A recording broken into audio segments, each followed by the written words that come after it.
मिर्चों के पौधों को मिर्चें क्यों नहीं लग रही?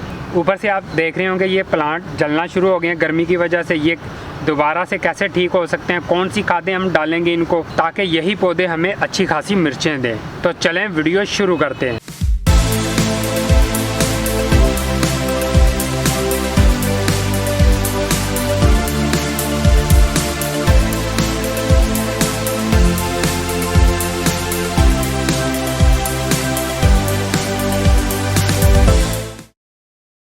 अगर आप फर्स्ट टाइम मेरे चैनल को विज़िट कर रहे हैं तो चैनल को ज़रूर सब्सक्राइब कीजिएगा और वीडियो को लाइक भी ज़रूर कीजिएगा ताकि आपके भाई का हौसला बरकरार रहे। अभी सबसे पहले हम बात कर लेते हैं कि पौधे ये जो ऊपर से जले हुए हैं, ये देखें, ये पौधा फुल फ्लावरिंग से भरा हुआ था और मिर्चें लगने के करीब था और इतनी गर्मी इसके ऊपर पड़ी है बेचारे के। ये देखें पौधे ऊपर से जलना शुरू हो गए हैं, ये भी येलो होना शुरू हो गए हैं। ये देखें उस तरह वो उधर भी लगा हुआ है, वो भी ऊपर से जल रहा है पौधा और जलकर नीचे की तरफ जा रहा है। नीचे अभी हरी हरी इनकी ब्रांचेस मौजूद हैं। इसको बचाने के लिए हमें इसको काटना पड़ेगा। इसकी ट्रिमिंग करेंगे, बहुत इजी तरीका है। मैं अपने कटर से करूँगा। मैं कटर ये सेल भी करता हूँ, अगर किसी भाई ने ख़रीदना हो तो ख़रीद भी सकता है। अगर आपके पास इस तरह के कोई पुराने पौधे लगे हुए हैं तो उनको आपने काटना है। ये देखें, यहाँ से मैं काटूँगा, ये शाख काट के आप फेंक दें।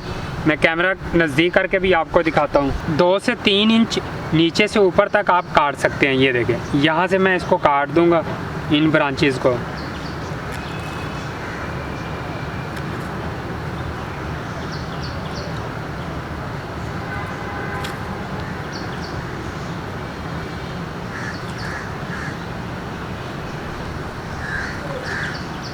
अभी आप देख रहे होंगे ये मैंने ब्रांचेस काट दी थी। सेम इस तरीके से आपने मिर्चों के पौधों को काटना है। अगर मिर्चें लग रही हैं तो आपने पौधों को नहीं काटना, अगर नहीं लग रही तो फिर इस तरीके से आपने काट देना है। आज जून की 15 तारीख है, तो जून के पूरा मंथ पड़ा हुआ है जब आप अपने पौधों को काट सकते हैं। तो बेहतर यही होगा, अगर अभी काट देंगे तो फुल सर्दियाँ शुरू होने से पहले हमें यही पौधे दोबारा से मिर्चें देना शुरू कर देंगे। बस आपने ख्याल रखना है कि नीचे 2 से 3 इंच ऊपर रख के आपने शाखों को काट देना है ताकि यहाँ से दोबारा ये जर्मिनेट होना शुरू हो जाएंगी ब्रांचेस हमारी। इसके बाद बहुत अहम स्टेप हैं, वो भी ज़रूर देखिएगा।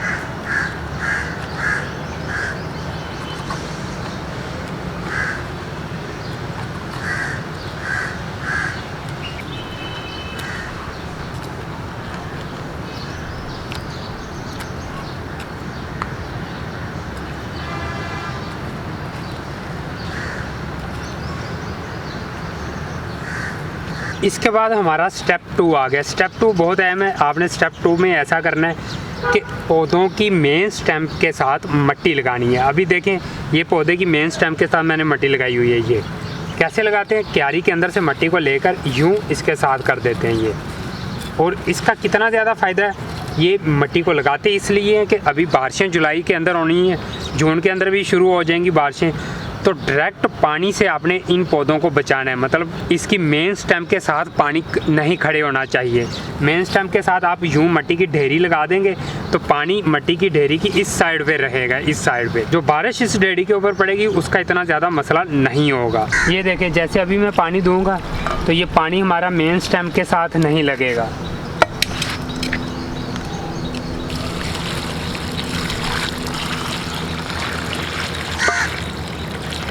ये अब आपको क्लियर हो गया होगा। ये चक्कर है, ये पानी देखें नीचे है और मेन स्टेम के साथ देखें मट्टी की ढेरी लगी हुई है।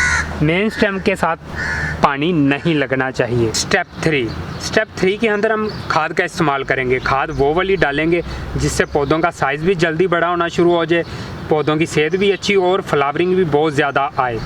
तो ऑर्गेनिक खाद है, आप इसको ज़रूर देख लीजिएगा। लिंक इस वीडियो के एंड पर दे दूंगा। सरसों की जो हमने खाद बनाई थी, अगर जिन्होंने पहले देखी है तो वेरी गुड, वो वाली खाद आप इस्तेमाल कर सकते हैं सरसों की।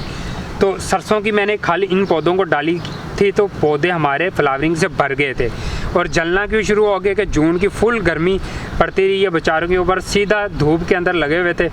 6 से 7 घंटे की धूप इनको मिल रही थी जिसकी वजह से ऊपर से बर्निंग शुरू हो गई थी। वही अगर आप खाद इस्तेमाल करेंगे तो वो खाद ये सारे काम करेगी, फ्लावरिंग भी लेके आएगी, पौधों का साइज़ भी अच्छा करेगी।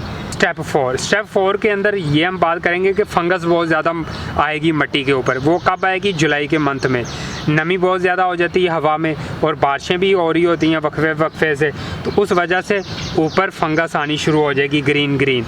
उस फंगस का तोड़ निकालने के लिए, मिर्चों के पौधों को बचाने के लिए आप नीम खल की इस्तेमाल करेंगे। तो नीम खल की भी मैंने वीडियो ऑलरेडी बना दी है, अगर आपने देखी है तो ज़बरदस्त, नहीं देखी तो लिंक वीडियो के एंड पर आ जाएगा। वो खाद भी आप अपने मिट्टी के अंदर लाजमी डालें, वो फंगस को कंट्रोल करती है। उसके साथ आप कोई भी लकड़ियों की राख, पत्तों की, न्यूज़पेपर की राख भी इस्तेमाल कर सकते हैं मिट्टी के अंदर फंगस को रोकने के लिए। स्टेप 5 के अंदर हम पौधों को गोडी डालेंगे। गोडी, बहुत सारे लोगों को गोडी के बारे में पता है और जिनको नहीं पता उनको बता देता हूँ। गोडी उसको कहते हैं कि मिट्टी को नरम करना। जैसे ये देखें, मिट्टी अभी हार्ड है तो इसको यूँ ऊपर से खुरदरा कर देंगे, ये इस तरीके से ये, और पौधे की इर्द गिर्द से करते हैं, 1 से 1.5 इंच की गहराई तक करते हैं, ज़्यादा नीचे नहीं लेके जाना है, क्योंकि हमने क्यारी और गमलों के अंदर पौधे लगाए होते हैं तो इनकी जड़ें ऊपर ही होती हैं, ज़्यादा नीचे डेप्थ में नहीं जा रही होती। अगर ज़मीन या ग्राउंड वगैरह में आपने पौधे लगाए हुए हैं तो उस सूरत में आप 3 से 4 इंच तक भी नीचे अच्छी तरह गोडी। अभी हम बात कर लेते हैं इनके बीजों को लगाने का टाइम। बीजों को अभी आप जून के मंथ के अंदर लगा सकते हैं, फ़ौरन लगा लीजिए। अभी 12 से 13 दिन पड़े हुए हैं। जुलाई के मंथ के अंदर ज़रा ये मुश्किल हो जाएगा कि आप जब सीलिंग करेंगे तो आपको कवर करना पड़ेगा, बारिश से बचाना पड़ेगा। अगर बारिश से नहीं बचाएंगे तो बारिश इनके लिए जहर का काम करेगी, वो इन पौधों को मार देगी जो भी आपकी पनीरी उगेगी। तो पनीरी को अभी आप जून के मंथ के अंदर लगा सकते हैं। जून के मंथ के अंदर लगाएंगे तो सर्दी शुरू होने से पहले फुल चांसेस होते हैं हमें मिर्चें मिल जाएंगी। अगर फुल सर्दी शुरू हो भी जाती है तो उसको आपने कवर करना होता है, ताकि फरवरी के मंथ के अंदर जाके आपको इन्हीं पौधों के ऊपर से दोबारा से मिर्चें मिलना शुरू हो जाएं। इसकी सीडलिंग आप ग्रीन नेट के नीचे करिएगा, डायरेक्ट सनलाइट के अंदर आपने नहीं रखना। बीजों को लगाएं, ग्रीन नेट, एक ग्रीन हाउस बना लें छोटा सा, उसके अंदर पनीरी को लगा दें। और जुलाई के मंथ के अंदर जाकर जब आपकी पनीरी 2 से 3 इंच की हो जाए तो तब बारिशें हो रही होंगी, तो आपने अपनी पनीरी को कवर करके रखना है। उसको 5 से 6 इंच जब तक होगी तब तक जुलाई का मंथ गुजर चुका होगा। उसके बाद अगस्त के शुरू में आप पनीरी को ट्रांसप्लांट कर सकते हैं किसी भी जगह के अंदर। एंड पे उन लोगों के लिए बताता चलूँ कि जिनके पौधों के ऊपर फ्लावरिंग अभी आई हुई है तो उनको आप ग्रीन नेट के नीचे कर दें या ग्रीन नेट उनके ऊपर कर दें, ताकि डायरेक्ट सनलाइट से वो बच सकें।